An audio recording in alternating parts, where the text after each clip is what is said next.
What's going on, guys, and welcome to episode 515 here today of #AskGSM for Wednesday, October 11th, 2023. I am Graham GSM Matthews. Hope you guys are doing well, having a great week so far. Coming off the Tuesday night war from last night, the one-night-only skirmish of sorts between NXT and Dynamite.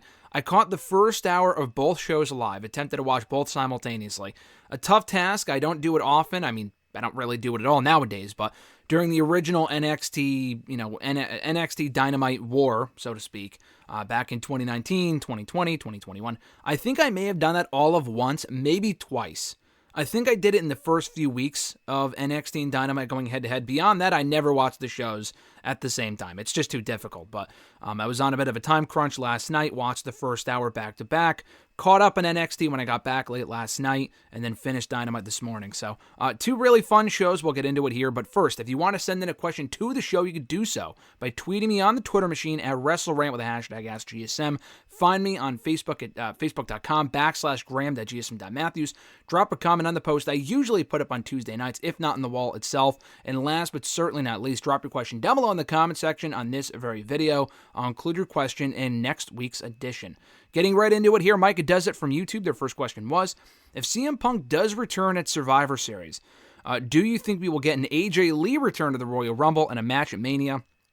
If so, who would you book her against?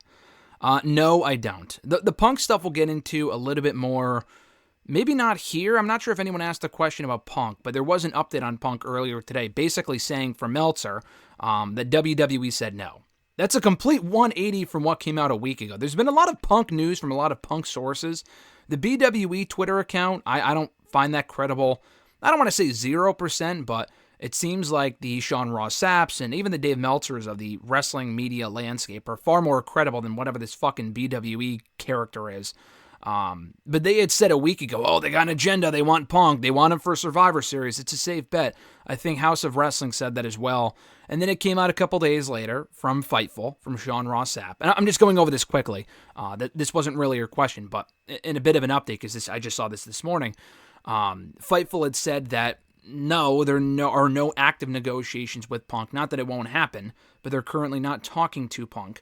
So don't bet on him for Survivor Series. They even said that. They even said, WWE specifically said, do not get your hopes up because we don't want, a massive fan riot type thing. Not that they would rush the ring or whatever, but in the sense that, hijacking the crowd or the crowd hijacking the show with chants for Punk, that's not going to happen. So temper your expectations. We don't want people to think that he's going to be there. Even though it seems like there have been some subtle hints and some not-so-subtle hints towards Punk coming in. It doesn't seem like it's all that imminent based on that report. And then Meltzer just flat out said last night, he's not coming. Vince doesn't want him. I don't believe that necessarily. I do think Punk will end up there eventually. But according to Meltzer anyway, and he's been worked before, they don't fucking want Punk in their company. Which, at this current stage, a month coming off of how his departure ended in such ugly fashion in AEW, I can't say I'm too shocked by that. But anyway, going on to AJ Lee here, she has been very honest in the past in interviews, and she doesn't do many interviews. I don't think she has any reason to work people, and obviously situations change. But she's mentioned before that she would never wrestle again. She retired due to a pretty serious neck injury that she had. I think it was a neck injury. And that was years ago. Again, shit changes. I know Edge wrestled again. Saraya wrestled again. The difference with those people, Edge maybe not at one point, but it came to a certain point with him where he wanted to wrestle again. Saraya has always wanted to wrestle. She never not wanted to wrestle, if that makes sense. AJ Lee, to my knowledge, has not wanted to get back in the ring for the last 8.5 years. She's been content outside of wrestling, doing other wrestling stuff with like Women of Wrestling or whatever. I think she's still involved with them. I'm not sure. I don't get the sense that AJ Lee would even want to come back, and I feel like if it was going to happen, it would have happened by now. Again, I would have said, and probably have said, the same thing about Edge, because he was gone for 9 years. If it was going to happen, it would have happened a lot sooner than it did, and then it happened 9 years later. But with AJ Lee, I just don't get the sense that she wants to wrestle again. I don't even think if she was able to get cleared that she would want to wrestle again. If Punk came get back, that would increase the chances of her being in a Rumble, just because her husband's there. Like Beth being in WWE. Beth was already going to do WWE stuff anyway, with or without Edge being in the company, but I don't think she would come back without her husband. That was kind of the reason why she left in the first place. And in addition to the injury, her husband had already walked out a year earlier. I'm surprised she lasted as long as she did in that company. Not in terms of not getting fired, but in terms of, being there for as long as she was without him and not wanting to leave sooner herself, or however that was orchestrated. But to answer your question, I love AJ Lee. I would pop big, and I even listened to the music last week, imagining a scenario where she returned in the Rumble. I love the old fucking theme song. I was always a big AJ Lee fan.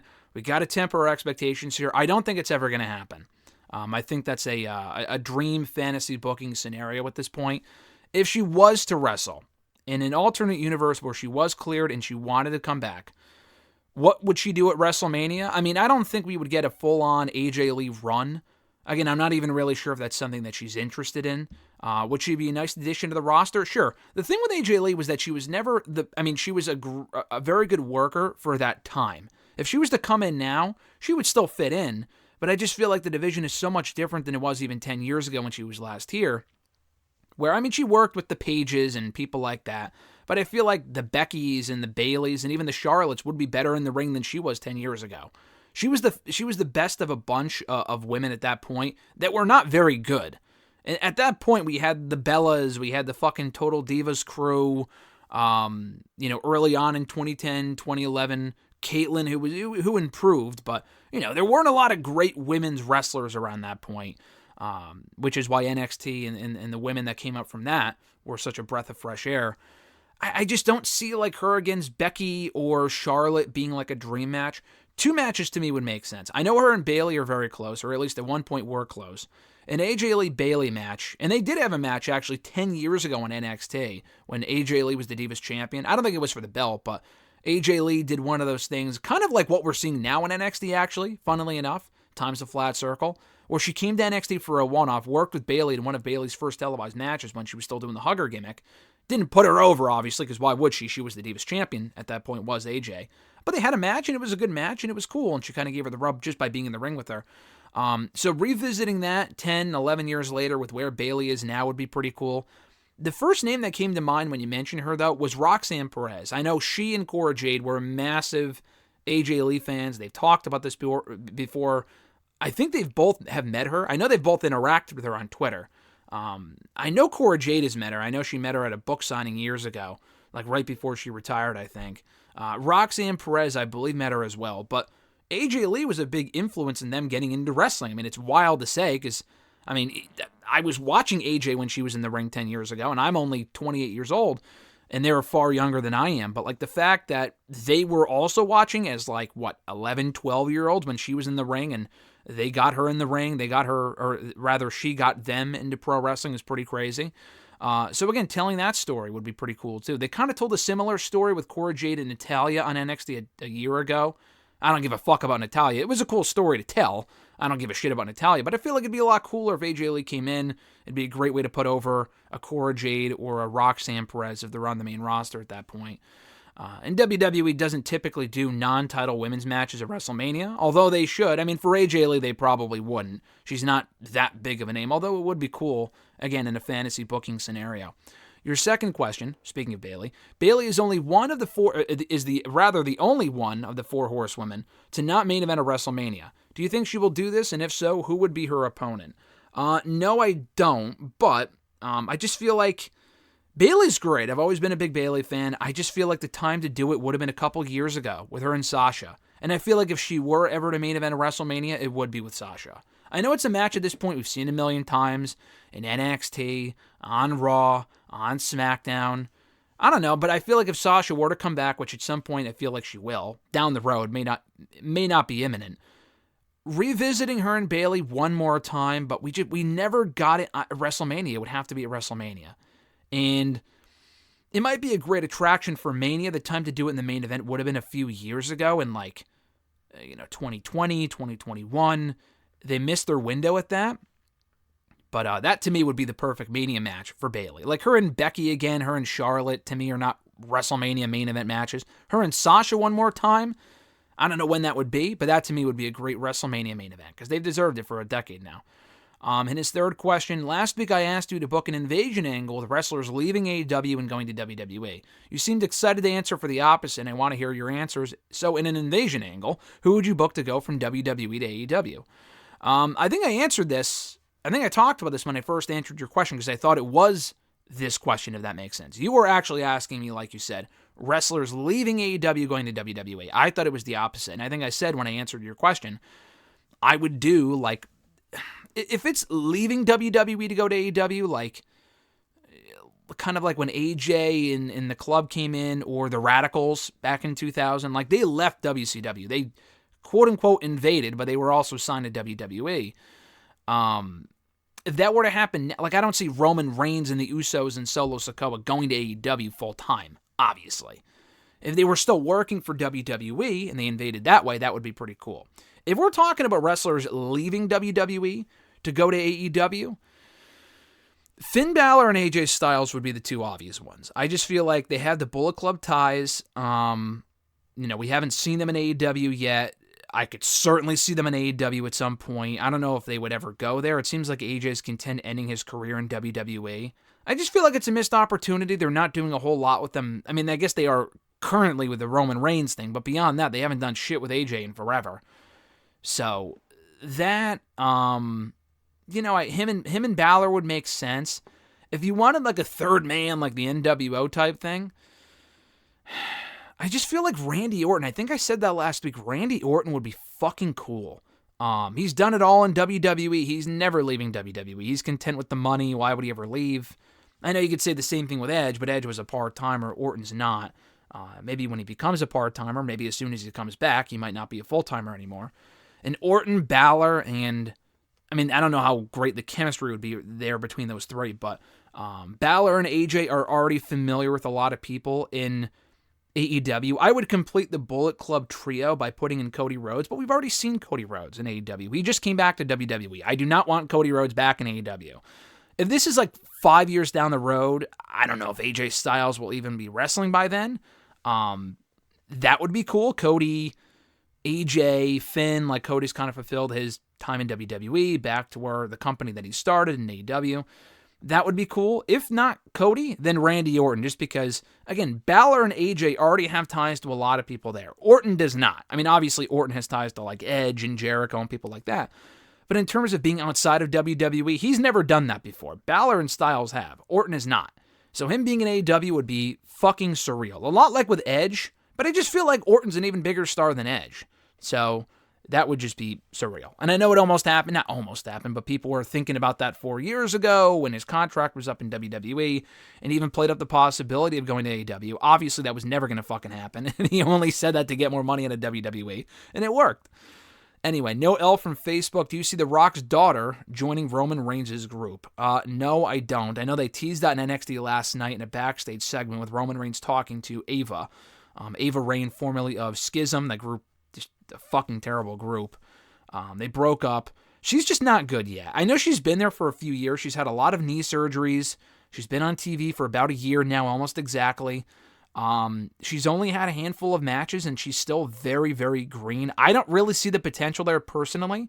She's done well with promos and the character work, but the in-ring work is like, she's not even like, inexperienced. She's just like extreme. Like, I don't know how many reps she's getting, how many house shows she works, but she is extremely green. Like, we think Jade Cargill is green and she needs experience. Fucking Ava Raine should be nowhere near the main roster. I also think she'd just be a terrible fit for the Bloodline. They don't need a female member. I know you could say like Nia Jax because she has the NOI ties, or Tamina. They're both terrible too. I don't know what it is with these NOI women and just being bad. Nia Jax sucks. Tamina's terrible. Eva's just not good yet. I don't want to see any of them near the Bloodline stuff. The only woman I would have been fine with being in the Bloodline, and it's not like, an anti-woman thing, it's just more like, would it be a good fit, would have been Naomi. Naomi would have been cool. They had the chance to tell that story a few years ago. They didn't. They didn't put her in the group or have them even interact with her, and that was kind of a bummer. That would have been something new for her as opposed to doing the whole glow thing for the millionth time, but that never happened. Their next question, who do you see being Jade Cargill's first rival in NXT? I don't think she's going to NXT. I know she popped up on NXT last night. They showed her arriving to the arena. I think that was just a swerve. I mean, it was cool, but I do think she's main roster bound. They've been playing it up a lot lately in the main roster, and they've really been pushing NXT lately, so it wouldn't be completely out of the realm of possibility for them to be touting her on the main roster, and then she just goes to NXT, maybe pulling double duty. Wouldn't be opposed to that either. I think she just goes right to Raw. That was the report from PW Insider. They're usually pretty credible. I tend to believe that side of the story, so I do think Cargill's headed to Raw. If she was to go to NXT, Roxanne Perez I think would make sense. She's not doing anything right now. She's kind of floundering. She's feuding with fucking Kiana James. Who gives a shit? And that's a nice size difference there. She would squash Roxanne, but Roxanne has credibility as a former champion, and she's good. She can get a decent match, I think, out of Jade Cargill. She's the one that makes sense, if not Becky Lynch, if she were to go right for the NXT Women's Championship. Christopher L. from Facebook's got a couple questions here. First one being, MJF has had a legit great year as champion, having multiple great matches, and has gotten even more over naturally as a face with this very well done storyline involving him, Adam Cole, and Roderick Strong, who was doing the best character work of his entire career. How would you rank his match as champ from best to worst?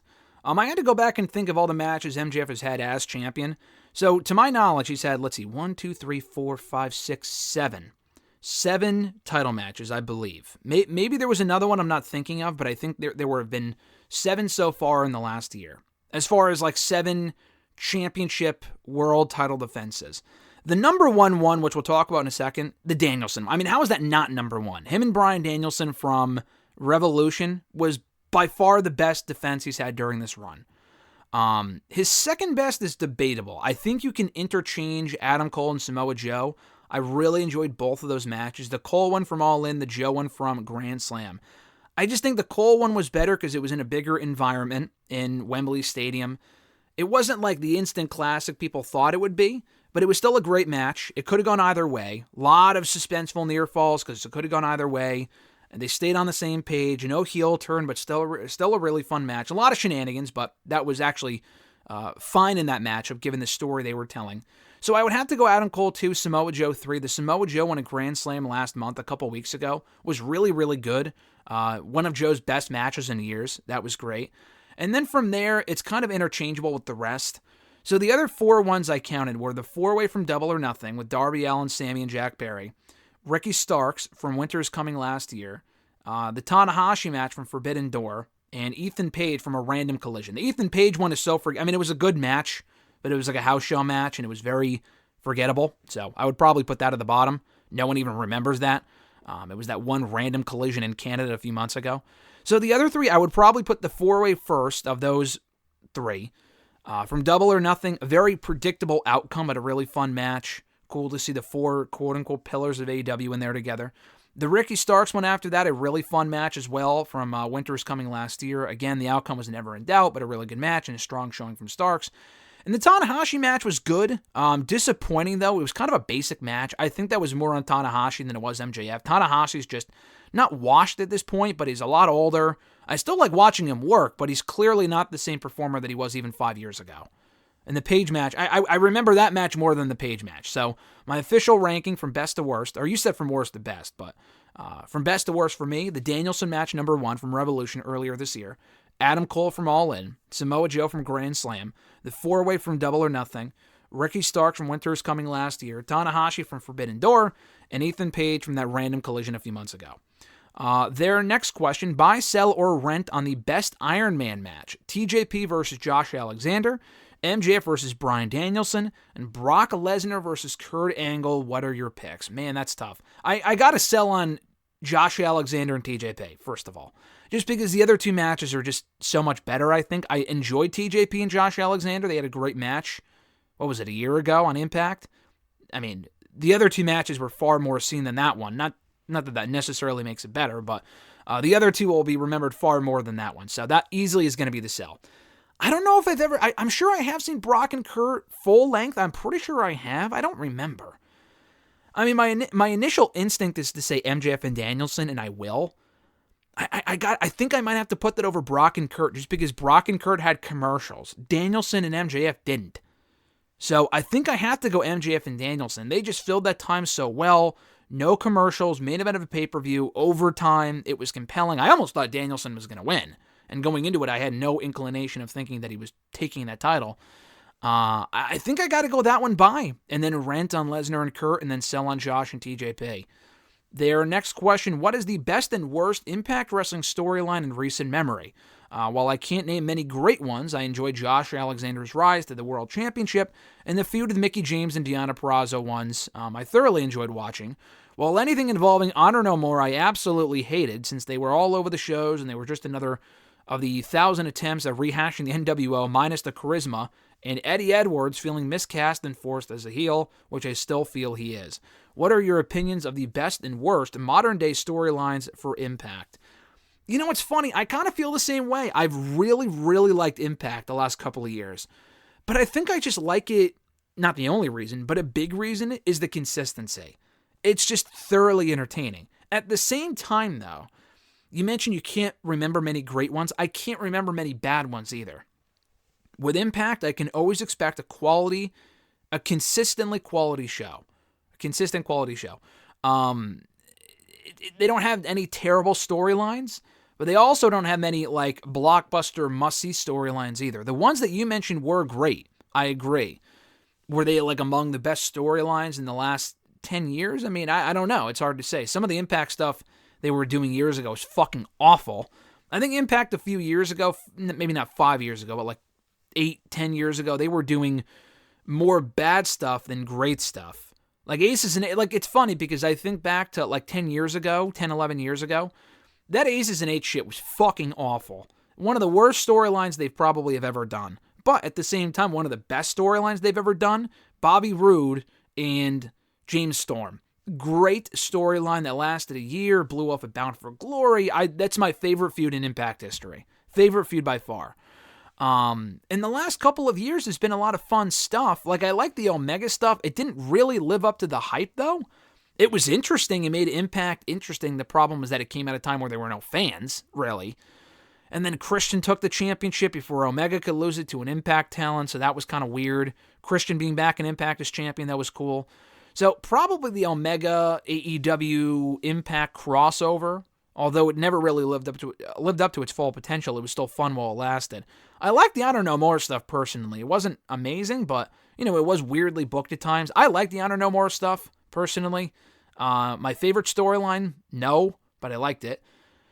I would probably go with the Josh Alexander rise. I agree. I feel like that was a great story. He had a great run, and now he's going back after it against Alex Shelley at Bound for Glory.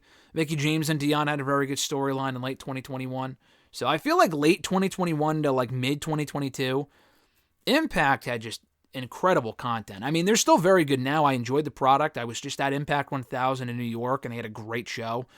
I just feel like they had a better period. They were so fucking hot, I feel like, from Impact standards from 2021 to 2022 with the stuff they were doing around that point, at least in my opinion. Last question from Chris here. What do you feel are the ingredients to a great match? For me, it's the fan investment, chemistry between the combatants, a well-told story, and near falls that both shock the audience and make them want more. What about you? I mean, it's subjective. I mean, anyone that you ask is going to have a different answer. For some people, it might be just, the flips, or the amount of action that you can pack into a 5-minute match, or whatever it might be. In matches, some matches are great for different reasons. I've seen great television matches in AEW and WWE and other companies that were great just because they were great and very enjoyable. No real long-term, like, storytelling or whatever. For example, the Dax Harwood-Will Ospreay match. Was it the culmination of a year-long storyline? No. Were they feuding? No. I just thought it was an amazing match and one of the best TV matches all year. It wasn't like crazy either. It wasn't a crazy AEW flips, constant action, chaotic. It was a great mixing of the styles between Dax Harwood and Will Ospreay, who was arguably the best in the world. And I love the Omega matches, but I just thought the Harwood match I remember even more, honestly, because it was just fresh. It was different. They worked a different style. It forced Harwood to do some stuff he wouldn't ordinarily do and vice versa. A great television match. But, it could be a different scenario for a different match. Like I mentioned, James Storm and Bobby Roode, they culminated their year-long feud at Bound for Glory 2012. And I'm not a big hardcore guy, but it felt fitting to have a hardcore stipulation, a street fight stipulation for that match at Bound for Glory 2012, because again, it was blowing off a year-long feud. And they just had great chemistry. It was the culmination of a feud. It could have gone either way. The near falls were great. The crowd was invested. So I really agree with you as far as everything that you mentioned. The crowd plays a big part. I mean, I've seen, we had some really good matches during the Performance Center era where there were no crowds at all. But the crowds do make a big factor. They're a big factor. I mean, the crowd investment and them just being alive for it makes a big difference. The chemistry between the people in the ring, it's got to be a well-told story. There's got to be some stakes sometimes, too. Like, is it a feud? Is it just a random fucking match? It could be a great match with no stakes, and it's just a match. Again, that was kind of the case with Harwood and Ospreay. But it wasn't like they were fighting for a title shot or for a championship itself, or there were any consequences. There doesn't have to be stakes constantly, but like, what purpose does this serve? What is it really doing for the people involved? Where are we going from here? Leaves me wanting more, stuff like that. So I really agree with everything that you said. The chemistry, the story, the drama, the crowd, near falls, not going too overboard with the finishers and hitting 5 finishers or no, I don't know. Not that no finishers makes a difference either, but, it has to be given enough time to, it can't be just 5 minutes depending on what it is. So, yeah, it really is all about everything that you mentioned. That to me also makes a great match. At Ewagu91 from Twitter, your thoughts on Lio Rush. I think he's a crazy talented guy. The guy just can't hold a fucking spot on a roster to save his life. He's been in Impact now for a couple months, but I just feel like the inconsistency there with him, I don't know what it is. I don't know Lio Rush personally. I'm not going to sit here and say, oh, he's a whiner, he's a crybaby, he's a quitter. But the reality is he's quit a lot of different companies. He got fired from WWE a couple years ago, but not only after it looked like he wanted to quit first, earlier on in 2019. And then he got fired, not on his own terms, but by them in 2020. He left Ring of Honor. He was in an MLW. I haven't seen him there since. Is he still doing the New Japan stuff? Because he was there, and then he stopped doing it. He retired, and then he came back. He was in an AEW for a couple months. The guy just is all over the place. And not because they keep letting him go. Some places have let him go. But he just doesn't... It's weird. I don't know, again, if it's a young attitude thing. Some stuff that he said publicly is just strange. Like, I'm not even really sure why he would say this stuff publicly that he did. Maybe he thinks that he's standing up for a certain, like, his beliefs or whatever. A lot of the time, it just makes him look dumb. But again, I don't know the guy personally. I just think in the ring, he's a great worker, and he's been a great fit for Impact lately. He was only X Division champion for like a month or two. But that's kind of like that's why that reign was so fitting, because he's only in one place for like a month or two. And I guess it makes him feel fresh, but at the same time, I can't really invest in the guy if he's not going to be there long term. That, to me, is my biggest issue, not with Lio Rush personally, but as far as the character. If I know he's not going to be there in 6 months, why would I give a shit about his run in this company? I don't know. I enjoy Lio Rush. The guy's a great worker, but he's been he's had some, I don't want to say personal struggles, but there's been something going on with him wanting to retire and then coming back. At that point, it's just like, all right, what are we even doing here type thing. Their second question, your thoughts on Brian Pillman Jr. joining NXT. I think it's a great move. He's a good fit for the brand. I really enjoyed his work in AEW. He wasn't a breakout star. I thought they could have done more with him. I understand the argument that he's green and that he lacked a personality and whatnot. I don't know. I saw that promo that he cut last night on NXT, that pre-tape vignette. I thought he did a great job.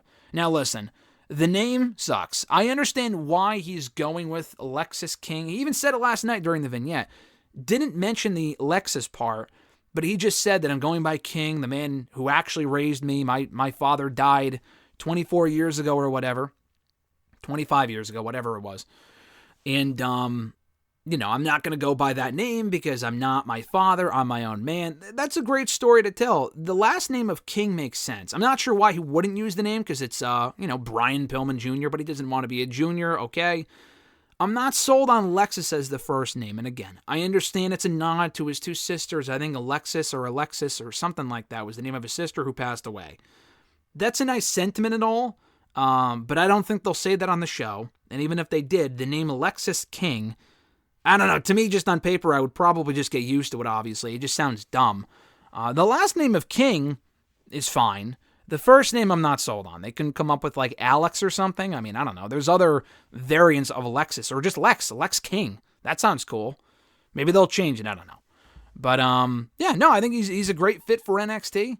And I'm looking forward to seeing his progress and hopefully get more of a single spotlight in NXT than he did in AEW. But I'm looking forward to his run. I really like the vignette they aired for him on Tuesday night. His third question, do you think that JD and Damian Priest's dynamic is similar to Sami Zayn and Jey Uso when they were as part of the Bloodline? Yeah, I mean, JD wants to be part of the group, and Damian Priest does not want him. I mean, the Sami stuff was so better layered, because Sami, like, they went so many different ways with it. Like, Jay fucking hated him, and Jimmy loved him. But it got to a point where Jay liked him and Jimmy didn't. And Solo liked him, Solo didn't like him. He would suck up the Roman Reigns. The JD thing has been well done so far. It doesn't match what Sami was doing with the Bloodline. Sami is just way more entertaining than JD McDonough. But yeah, it's a similar dynamic, and they're taking their time with the split. I get it. They're not jumping right into JD replacing Damian or anyone else, so that's fine. And I could see the similarities, but it's not exactly the same thing. At Reborn Again, John Ritland from the Twitter machine and on YouTube, Real Honesty with John Ritland. Check out his channel, does great work. His first question was, so the AEW NXT discourse never seems to die, does it? The one time that they have a head-to-head battle for the first time this year should be focused on look at what both companies have to offer instead of AEW or NXT good, other is horrible. So he's basically saying, like, why are people saying, oh, the tribalism? It goes back to what we said about Adam Copeland last week, about Edge. About people saying, oh, he's in AEW now, he's a fucking traitor. Or, oh, we should have stayed in WWE. Or, yeah, we got him here in AEW, fuck WWE type thing. Like, who gives a shit? You don't have to watch the other company, but you don't have to actively shit on them either. I mean, if you don't like AEW or like WWE for any given reason, okay. But only liking someone because they're in a certain company is fucking weird to me. Like, people can go where they want. Some people are better fits for other companies, and that makes sense. But, like, the AEW and NXT thing is so weird. People were complaining about, oh, WWE's so desperate. Yeah, they were. They put fucking John Cena and The Undertaker on their developmental show. No shit, they were desperate. That's a pretty desperate move. But I don't give a fuck as a viewer. They can't be doing this shit every week. For one night only, with AEW coming to their day, this isn't a weekly thing. It was a one-night thing. I mean, hopefully it doesn't become a weekly thing again. I'd rather it not. It was awesome. I really enjoyed both shows. We'll get into that momentarily. Why would we complain about getting great content? There is something to be said with rushing into things and hotshot booking. Yes, we got that on both shows this week. It's not a regular thing, especially with WWE. They don't hotshot book a lot of stuff, I would say nowadays, specifically on NXT. AEW does from, they do that from time to time. They did that again this week. Not a lot, though. I thought WWE actually did more hotshot booking on their show on Tuesday than AEW did. But again, the whole tribalism shit, who gives a fuck? Just watch both shows or watch one of them. It's a great time to be a fan right now. Hoping that one of the other brands will die makes no sense to me, because both brands benefit from having the competition. I mean, Tony Khan going on Twitter and saying bald assholes and all this other shit. The Vince stuff wasn't exactly untrue. Just to put that out there. The whole, alleged, the allegation stuff, that stuff's not untrue. It's fair game to a certain extent. Taking shots at Shawn and Triple H, we don't know what goes on behind closed doors and shit. There's probably more to that relationship than we know. As far as Shawn and Triple H taking shots at Tony or making fun of him, we have no idea. But Tony taking it public just looks dumb. It just makes him look really bad. People find that funny, and that's okay, I guess. I just find it unprofessional and stupid. Seeing him go back and forth with Shawn and Triple H would be one thing, but going on Twitter and the dicks, Curb Your Enthusiasm gift that he tweeted a couple days ago, okay. But, like, the bald asshole thing, like, what are we, fucking 12? Like, is this middle school? It was just stupid. Anyway, the tribalism is dumb. I enjoyed both shows. We'll get into that later, though. His second question, some are saying HBK is better at booking a show than Triple H. Do you agree or disagree? I think both have their advantages and disadvantages. I also think it's remarkable Triple H, or rather Shawn Michaels, can teach as well as he does, since he can't even control his pupils. I see what you did there, John. I got a chuckle out of that when I read that earlier. Listen, as far as Triple H and Shawn, their booking styles, I think it's actually pretty even. If you compare it right now, it is a lot easier to book NXT than it is to book the main roster. I mean, Triple H was revered as the best booker in the world 5-8 years ago with NXT. Yeah, because it was a fucking developmental show with, it was an hour long on the network. No commercials. Not a lot of pressure. He could do whatever the hell he wanted. With 4 quarterly specials. NXT also does not have monthly specials. They have quarterly specials still, or at least a couple a year.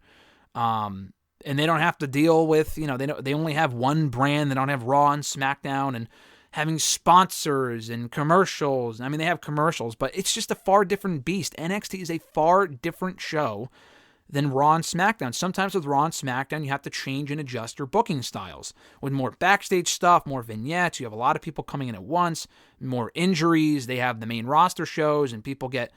I feel like there's a lot more, obviously, there's a lot more injuries with the main roster than there are with NXT. There's injuries in NXT, but with the main roster people, they're constantly doing house shows. They're always traveling. NXT, you get the same crowd every week, a nice intimate atmosphere. You're not going to get those same crowds every week with the main roster. It's just a different thing. So if Triple H was back in NXT, people would revere his booking more than they do now with the main roster. But all things considered, I don't know how much of the percentage of his booking with him being there, not being there, coming back, blah, blah, blah, can be attributed to Triple H exclusively in the last year, because again, Vince has come and gone. But I feel like overall he's done a pretty good job. Shawn Michaels also lately has done a pretty good job. If Shawn Michaels has been booking NXT for the last 2 years now, only really lately has it kicked up a notch as far as being a good show. NXT was not a great show a year ago. A year and a half ago, forget about it. It was a fucking, what is this shit? It was a variety show. It's not going to be the black and gold era, but I feel like they found their footing with what works and using the main roster people to their advantage. They can't do that all the time. It was an overkill mode last night. We'll see how it kind of affects the brand full time when those people are gone. I think there will come a point where no main roster people will be appearing on NXT.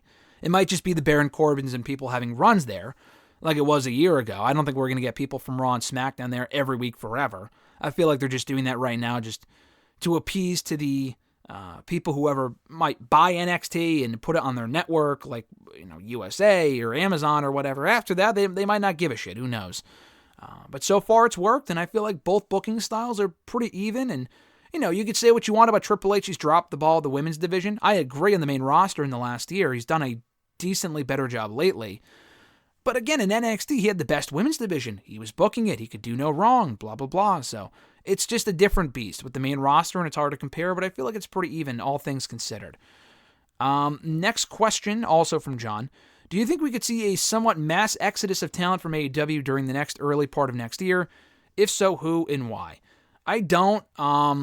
We could see people leave, but if you're talking about because the question a year and a half ago was also how many people are going to get released in 2022? Because a lot of people signed 3-year deals, and a lot of people were not re-signed. People like Joey Janela, the fucking guy that was in Jurassic Express. I don't even remember his name. Marco Stunt.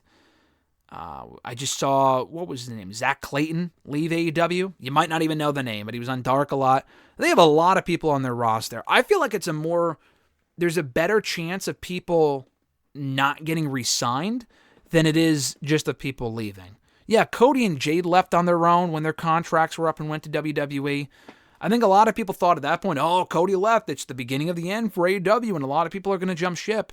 That just never happened. It took Jade a year and a half. I mean, she wasn't going to leave 6 months ago. She was under contract. But no one else has left for WWE since then. Brian Pillman Jr. is in WWE now, but first of all, he wasn't a big star in AEW. Second of all, it might have been a case, I still don't know what happened there. I don't know if AEW just let him go or if he left on his own. I honestly do not know. I think AEW just didn't want to use him anymore. I could be wrong. Either way, though, I could see more people jumping from AEW to WWE. Not a mass exodus. I wouldn't use that term. I could see Wardlow going. MJF, I think, is staying put. Ricky Starks will probably stay put, although I would like to see him in WWE at some point. People like that. I think there's a better chance they let a bunch of people go that we just haven't seen on TV in ages. People like Zach Clayton, Abaddon, where the fuck is she? They'll probably trot her out for a Halloween show in the next couple weeks, but beyond that, why is she under contract there? I never thought she was great to begin with, but they just never use her. What's the point? Now that Dark isn't a thing anymore, I know they have Ring of Honor TV, but there's a lot of people on that roster they just do not fucking use, and they should probably just get rid of. I could see that happening in 2024 with the 5-year deals wrapping up and whatnot. Then I can, people actively leaving AEW to go to WWE. At noob_n_co TV, their first question was, with Kairi Sane done with Stardom and coming back to WWE, how would you book her return to WWE? I would definitely have her feud with Bayley since she wrote her off in the first place. Maybe have Kairi come back at Survivor Series to shock the crowd. I was thinking about that the other day when I saw that rumor that she was coming in soon. I know that was the rumor 2 months ago, but they had said even at that time she probably won't be in until November. I'm thinking she comes to Asuka's aid because Io has damage control. I don't want to see her with Charlotte. That makes no fucking sense. I just feel like we've already seen Asuka feud with Io. She's lost. She's failed to regain the title twice now. So I'm not sure how much that makes sense. But I wish they would have gotten the Charlotte stuff out of the way first and then built to Asuka and Io. Because then Io could have, Bailey and whatever. And then Asuka could have Kairi. And that could transition into a Kairi-Asuka feud. So I think Kairi's got to go to SmackDown. I don't know if that was confirmed, but I just don't see a spot for her on Raw. Bailey's on SmackDown, the woman that took her out, like you said. She has history with Io. She has history with Asuka. She has history with a lot of women in that division on SmackDown. So I would have her go to SmackDown. Probably reunite with Asuka. The tag team titles are just non-existent, essentially, on these shows. I don't know if I would link her back in the tag team division. I feel like that might be a waste of Kairi Sane because those belts mean nothing. But that's an option. Have him work with damage control for a little bit and then have her face Io eventually for that championship. So that's what I would do. Their second question, thoughts on Jade Cargill making an appearance at Fastlane, and when will fans see her in action? Also, which free agent female wrestler will get signed to WWE following Jade Cargill? I would like to see Natalia Markova get signed since she has some mainstream media attention. You ask about her every week. I'll just answer this now. I would like to see Natalia Markova in WWE. I don't know what her contract status is with NWA. I don't know if WWE's even interested. But it would be cool. I know Maddie Renkowski, who's also in the NWA, got a tryout recently. I don't know if they'll sign her or not. I don't know if they signed anyone from that tryout a couple of weeks ago.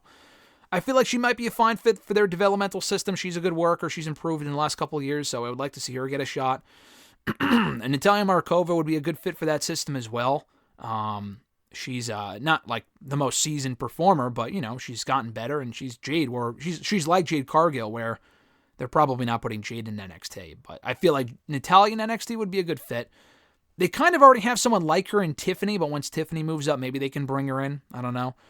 Maria May, I think, is going to be a free agent soon, but it's, again, same thing with her, like with CM Punk. I heard she was going to one of the major companies, and then I heard she wasn't. Now I hear that she might be coming to AEW. I don't know what the fuck the story is there. I know nothing about Maria May. I've seen pictures of her with people tweeting, oh, she might be coming to WWE or AEW. That's about it. I don't watch Stardom. I don't really know the name at all.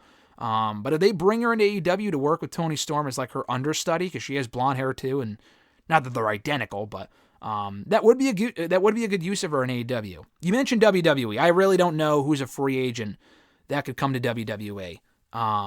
Currently on the female side. Maybe Deonna Purrazzo. I think there's a better chance she goes to AEW. But if she wants a redemption run, I feel like Triple H just doesn't see the star power in her at all. Or just doesn't see the potential. Because he was the one that was booking her in the first place in NXT. And did nothing with her before she got fired in 2020. So I know she went to Impact and it's like, oh, you proved me wrong. Come on back and we'll push you. I mean, that's possible. She'll be a free agent, I think, in December. I think it is time for Deonna to move on. I just feel like she'll very likely end up in AEW before she goes to WWE. But we'll see. At Colin_McAndrew, in your opinion, who won the Tuesday night fight? I mean, the ratings, NXT will definitely win, I think. I enjoyed both shows. I mean, I had fun with both. I think I enjoyed NXT more. AEW had the better show in terms of the matches. They had much better matches. It was a more coherent, consistent show. Like, it felt like a regular Dynamite. I don't want to say on roids, but like a regular Dynamite with some bigger matches. Because if it was on its own, I would think, oh, what a great show or whatever. Some people expected Mercedes Moné to show up and some surprises. We didn't really have a lot of surprises on either show. It was still a fun time though. With NXT, that's not what you get from week to week. NXT from week to week is a good show, but you're not getting Cena, Paul Heyman, Asuka, The Undertaker, and people like that on every episode. LA Knight, Shotzi. I mean, who gives a shit about Shotzi going into NXT, but you know what I mean. You don't get that from week to week. With AEW, what you saw on Tuesday is pretty much what you get every single week. So from that standpoint, I think Dynamite had a better show. But I did enjoy NXT more in terms of the way it was laid out and the special appearances and stuff like that. But you could really go with either one. I thought both shows were very strong on Tuesday night. At E13A from Twitter, their last three questions of the episode, first one being, what are the top three title reigns to have come out from a Money in the Bank cash-in? Oh, man, that's a good question. Let's think. We had the first one with Rob Van Dam. That reign was like a month. back in 2006. The Edge one was also 3 weeks. I probably should have thought about this ahead of time. But you have that one. In 07, Edge's run was like a couple of weeks. 08, Punk's run was a couple of months. Those weren't great. Ziggler's in 2013 was a couple of weeks. In 09, Punk's was short. 2010, Swagger's sucked. 2011... In 2010, we had a couple runs. Kane was champion for a while, so honestly, Kane might be one of them. We'll come back to that one. Kane held the belt for a while. It wasn't the most exciting run, but he was dominant during that time. 2010 also had The Miz. Miz also might be up there. He had a pretty good run as champion, I think. Maybe not the best run, but he was champion for a while, and he thrived in the role, I thought. Mania main event or not. So the Miz one might be in the top 3. We go to 2011. Del Rio's run was brief. We had also in 2011, Bryan's run as world champion was a couple months, so Bryan might be up there. 2012 was... Who was it in 2012? Dolph won it in 2012. His run was quick. And also, who's the other person? Cena did not cash in successfully. 2013, Orton cashed in and won, and his reign was like a month. Great cash in, shitty reign. Also 2013 was Sandow, did not cash in successfully. 2014 was Rollins, who was champion for a while. So Rollins would have to be in the top 3, I think. He was 2014. 2015 was Sheamus. His reign was not great. 2016 was Ambrose, who had a decent reign. 2017, when we had the men and the women, we had Carmella's run wasn't great. As champion. She was champion for a bit. I wouldn't say her reign was great, though. Who else won it in 2017? Who won the brief? Oh, Corbin did not cash in successfully. Strowman did not cash in successfully. Alexa Bliss cashed in 2018. She lost it within like a month or two, so not her. 2019, Bayley was champion for a bit. I think she was champion for a couple months. I don't think her reign was great. 2019 was also Brock. His reign was short. 2020, Asuka, she was champion for a while. No, she was only champion for a couple of months, I think, so not Asuka. Otis never cashed in successfully. Miz cashed in successfully, but his reign was like fucking 8 days. 2021, Big E's run was good, but not great. Who was the woman who won in 2021? Nikki Cross, no. 2022, just last year, who won in 2022? God, this was only a year ago. I should probably remember. Who won the briefcase in 2022? Nikki Cross was last year. I'm trying to think of the pay-per-view. What was even the 2022 Money in the Bank pay-per-view? Holy fuck, I don't remember. I'm drawing a blank for some reason. I don't know who it was. Who was holding the briefcase at that point? Oh, it was Austin Theory, obviously. Austin Theory and... who was the woman that won last year? Was it... Oh, Liv Morgan. Liv Morgan's run wasn't great. In Theory, never cashed in successfully.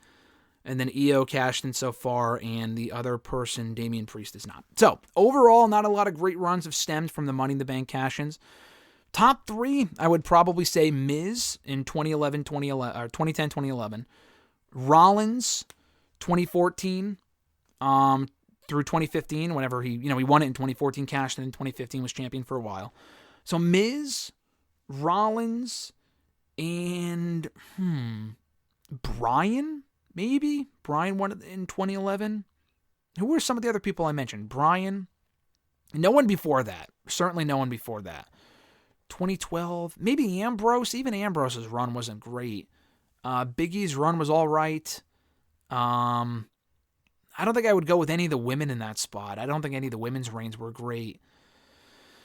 Yeah, Miz. Man, this is tough. This is a tough question. Miz,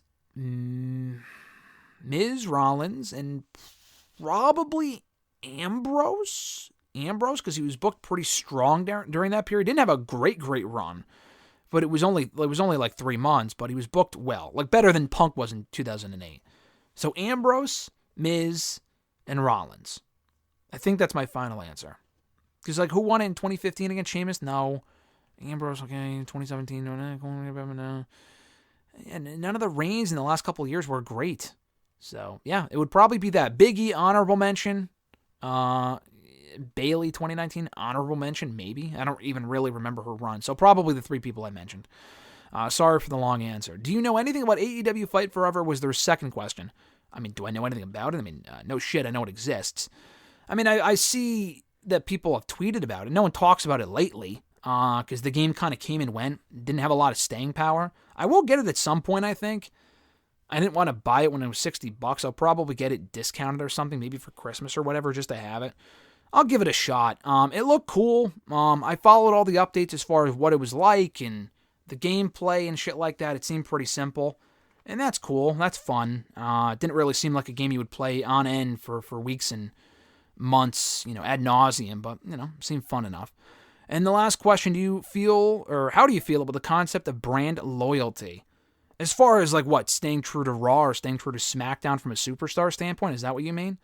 If you mean, tribalism, I already talked about that. But if you're talking from an in-storyline standpoint, I think it's dumb. I mean, I don't think there's any brand loyalty in wrestling, in WWE now.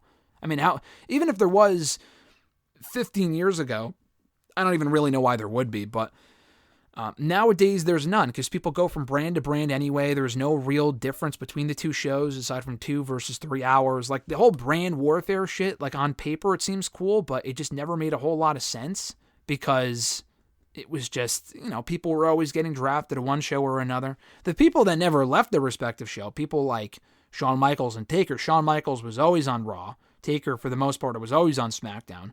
That makes sense. Everyone else, there was never really any brand loyalty there because they were always moving from show to show and appearing on the other show when they were still, exclusive, quote unquote, to the show they were supposed to be on. So the concept of brand loyalty and warfare shit and brand versus brand is stupid. I'm hoping we don't get that at Survivor Series this year. If Triple H really is in charge, we will not get it for the second year in a row, which is a positive. We'll find out, but I don't think we're getting that. And that's going to do it, guys, for episode 515 of #AskGSM here today for Wednesday, October 11th, 2023. So thank you guys, as always, for tuning into the show. I appreciate it. Be sure to like the video, drop a comment, subscribe to the channel, and never miss a video by hitting the bell button and being notified every time a new video goes up. Starting to put up new full episodes of WrestleRant Radio and backlogged ones. So if you see new episodes, or old episodes, rather, from 2015, that's why. I don't think I'll ever be able to get all of them up there because I've just been so lazy with it in recent years, but you'll see old episodes go up. You'll see the new episodes go up soon after they go up on the podcast platform, so that's a new thing going forward. Some new graphics as well, thanks to Alexis for that, and a whole lot more. So subscribe today and never miss a video. Also, be sure to send in a question by tweeting me on the Twitter machine at WrestleRant with the #AskGSM. Find me on Facebook as well, facebook.com/gram.gsm.matthews. Drop a comment on the post I usually put up on Tuesday nights, if not in the wall itself. And last but certainly not least, drop your question down below in the comment section on this very video, and I'll include your question in next week's edition. Have an awesome one, guys. I'm Graham GSM Matthews, and I'll catch your ass down the road.